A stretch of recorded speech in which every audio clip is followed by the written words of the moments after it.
What's up, Taiwan? I'm Eric Gao, and you're watching Taiwan Plus. Starting off with the biggest story in local news, Taiwan's agriculture minister has promised to clear up what he calls slander and misinformation over a project to import millions of eggs. Rick Lau reports. Millions of chicken eggs imported from Brazil are causing a headache for Taiwan's government and distrust among shoppers on the streets of Taipei. This after some of them were labelled with incorrect expiry dates. 我当然担心啊，进口鸡蛋它的保存期限到底是如何，我们不知道，对不对？然后就造成很担心，吃下去会不会生病啊？对，现在要吃比较少。本来我早上都有水煮蛋，我们家有3个人，但是我都煮3个水煮蛋，那像今天我都不敢煮了。 At the centre of the scandal, a $6 million government program to ship in eggs from Brazil and 6 other countries to meet egg demand after domestic production slowed. Millions expired and were destroyed, but millions more were washed and could have been mislabelled. It's prompted local governments to take action in a bid to reassure their citizens. 虽然中央到现在没有提供相关的资料，但我们就是主动追、主动查。 就算亲自上门也要查。 The Agricultural Ministry says no eggs were sold past their expiry date, but has admitted that millions are unaccounted for. Local media reports that the Agriculture Minister wanted to step down, but has been told to stay on to resolve the crisis. Food safety has long been on the list of top concerns for people in Taiwan. But it's election season here. In just a few months, the country will select its new president. And the issue over imported eggs has become incredibly political. Taiwan's opposition candidates have seized the opportunity to go after Lai Ching-te, the presidential hopeful for the ruling Democratic Progressive Party and current vice president. Polls show the frontrunner has taken a battering in the wake of this egg scandal. Because it dovetails these different narratives in Chinese politics. And one is, again, these frequent allegations regarding corruption and sensitivity to that. But I think the other aspect, too, is that there's very strong sensitivity to increases in prices. So that in the past has led to panic buying, for example, from toilet paper to instant noodles and so forth. There are many issues facing Taiwan's next president, from how to handle the rising threat from neighbouring China to confronting the country's rapidly ageing population. But here, on the streets of the capital, Taipei, it's issues like basic amenities and the cost of living that are driving discussion ahead of those all-important polls. Devon Tai and Rick Lowert for TaiwanPlus. In health news, the country is facing its worst dengue fever outbreak since 2015, and a new spike could come in the next few weeks. As John Van Trieste reports, officials in the worst affected city are getting ready. Here in the city of Tainan, the sound of workers spraying for mosquitoes has become a part of life. The southern city has many marshy areas, making it susceptible to the mosquito-borne disease dengue fever. And now it's at the epicenter of Taiwan's worst outbreak since the last big wave in 2015. There have been over 7,000 confirmed dengue infections in the city. And doctors say that if the 2015 outbreak is a guide, new cases could soon abruptly rise. 历史的痕迹是11月中才会到最高峰，但是在104年的时候，我们是到了9月中就回涨，就是这时候，所以我觉得这2个礼拜最重要的。One reason for this is the upcoming Mid-Autumn Festival, which this year falls on September 29th. This is a big time for barbecues and outdoor gatherings, which has officials concerned. 连假会有很多群聚烤肉，以及就是可能南来北往会有出游的情形哈，我们都担心说会不会容易让这个民众到户外，增加被这个蚊子叮咬的这个机会哈。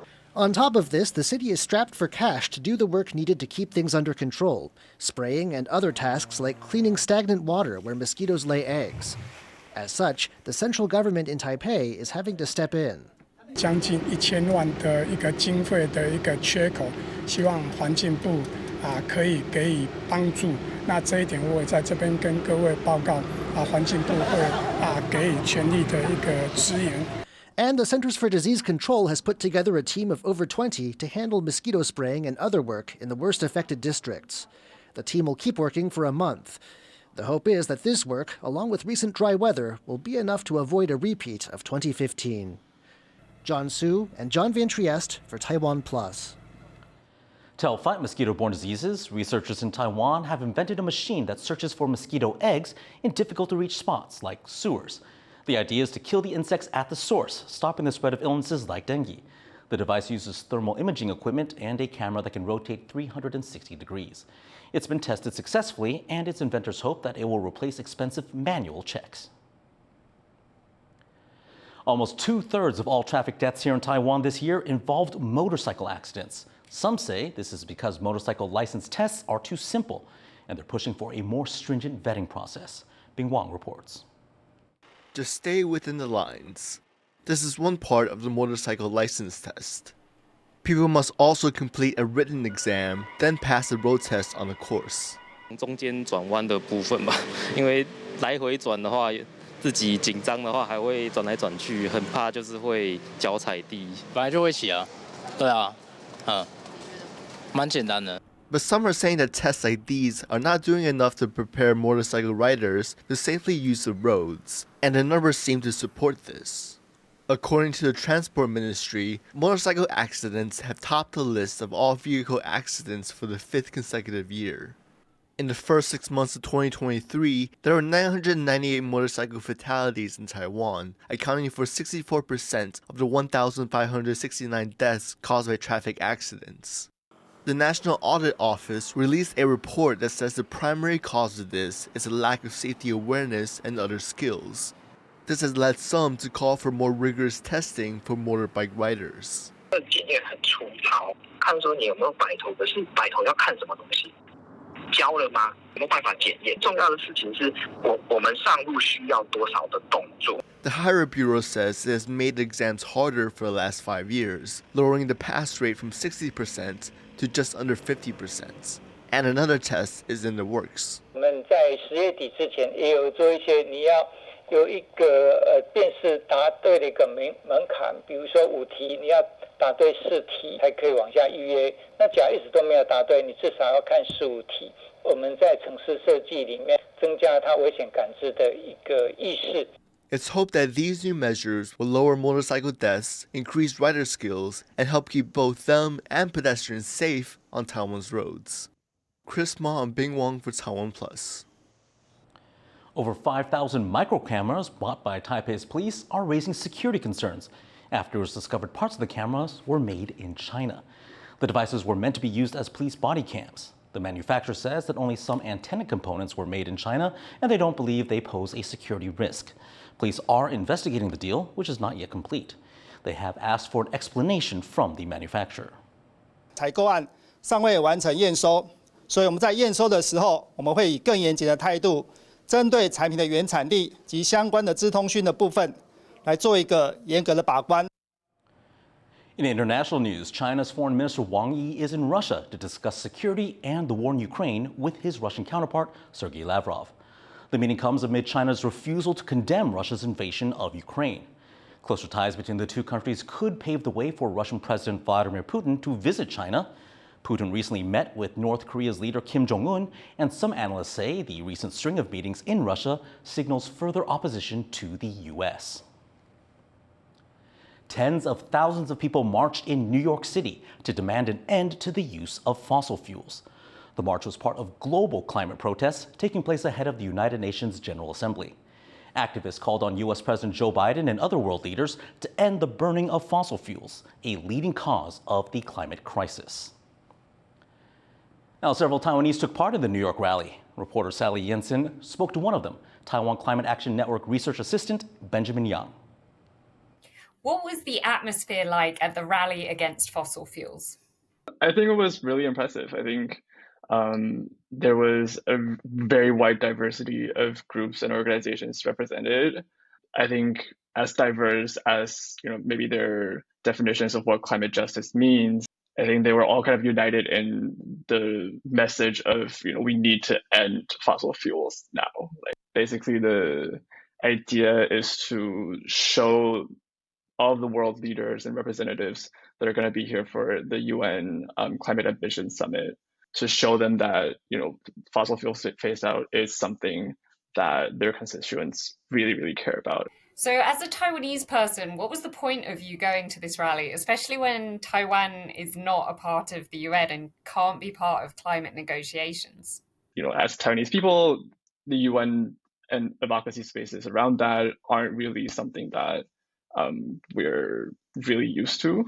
Just coming from Taiwan and reflecting on my experiences in Taiwan, I think it was also very heartening to see how a lot of the struggles that grassroots organizations are facing around the world are pretty similar. And there's definitely a lot of space for civil society organizations in Taiwan to connect and build solidarity with all these other organizations around the world. So do you think as civil society, your presence at this rally kind of helps or hinders Taiwan's role internationally? The slogan, Taiwan can help, doesn't really just apply to the government. It applies to us as a Taiwanese society as a whole. A lot of our experience, grassroots organization and advocacy, engaging with different stakeholders and engaging with government, I think these are very, especially in the climate and environmental space, I think we have a lot of experience and insights that can be very helpful. Taiwan is still one of Asia's largest per capita emitters. So if it really wants to help, what can it do to reduce its impact on the planet? People write PhD theses on that question. But first of all, domestically, we really have to kind of scale up our climate ambition and really take this transition to a net zero society seriously, not just another business opportunity. I think internationally, we also have to look at the impact of Taiwanese corporations on frontline environmental justice communities, marginalized communities abroad. If Taiwanese companies that bear the name of Taiwan, that represent Taiwan, keep on bringing these negative impacts to poorer, more marginalized communities around the world, then it will hinder our image and how we're being perceived internationally. That was Sally Jensen talking to Benjamin Young with the Taiwan Climate Action Network. Hundreds of homes in India are underwater as flooding causes havoc in the country's center and west. Thousands of residents were evacuated after heavy rain caused the Narmada River's banks to burst. Authorities say the worst of the disaster is over as the river stabilized and flooding is going down. Back in Taiwan, new data shows the country's low birth rates are getting worse. Last year, the country saw a record low number of births at just 138,000. The average age of first-time moms also slightly increased from 31 to 31.43. Meanwhile, a third of Taiwan moms gave birth after 35. Doctors say pregnancy over this age increases health risks to both the baby and the mother. But many women put off having kids, cite concerns over low wages and not being able to give children a good quality of life. Taiwan celebrates its National Day next month, and places around the country are getting ready. TaiwanPlus reporter Jeremy Olivier went to the central city of Taichung to see the test run of its fireworks show. Here in Taichung in central Taiwan, preparations are already underway for the annual National Day fireworks celebration event that will take place on October 10th. To get ready for that, the city is holding a 5-minute rehearsal of the fireworks display. That may seem like a brief period, but actually they're going to set off around 1,500 fireworks, and there's been a big crowd that's been gathering here, and this is just one spot around the city. People are coming to stake out a place to take photos and to enjoy this brief rehearsal just across the street from the park where it will be happening. 刚刚我在现场就是看的感觉，我觉得整个烟火这个仪式感非常的强烈，而且非常的绚烂哦。那我相信台中市民或者是其他外县市的市民来看了，应该会有满满的幸福感。 It's been an extremely hot summer in Taiwan. Now, as the season's coming to an end, people are really looking forward to the weather cooling down so they can go out to more outdoor events like this one. Of course, stay tuned to TaiwanPlus for more coverage of National Day celebration events from here and around the country. Eason Chen and Jeremy Olivier in Taichung for TaiwanPlus. Thanks for watching What's Up Taiwan. For more stories from Taiwan and the rest of the world, visit the TaiwanPlus website or get our app. Before we go, check out these images of the Acropolis in Athens. I'm Eric Gao, and I'll see you next time.